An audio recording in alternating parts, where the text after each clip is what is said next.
Ever since the financial crisis, bank regulators, both in Europe and the US, have been paying more and more attention to bank culture as a systematic source of risk in banking.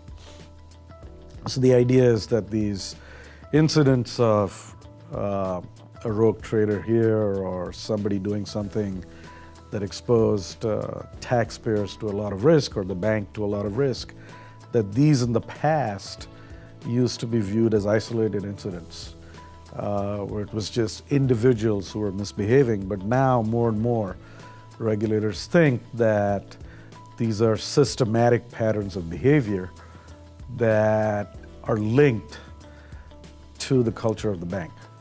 And it's not just one bank or a few banks. They think that there's a systematic problem in the culture of financial institutions in general. It's important to everybody because banks are protected by extensive taxpayer safety nets everywhere in the world. So if the culture of banking is not right and banks are being exposed to risks that eventually the taxpayers are going to pay for, then we should all be concerned about culture and the role that it plays in banking. In economics and finance, it's a relatively new area of study.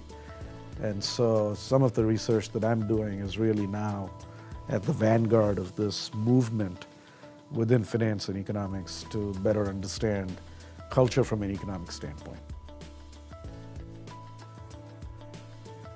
The problem is that it's a very nebulous concept. So you can talk to 6 people in an organization and get 6 different descriptions of what their culture is because there isn't a common language to define and discuss culture. But the framework includes within it a diagnostic instrument that is a survey that we usually administer to a certain number of people within the organization. And based on the input in response to that survey, we can actually take that input and map it into a graph of what your current culture looks like, what people would like the future culture to be like.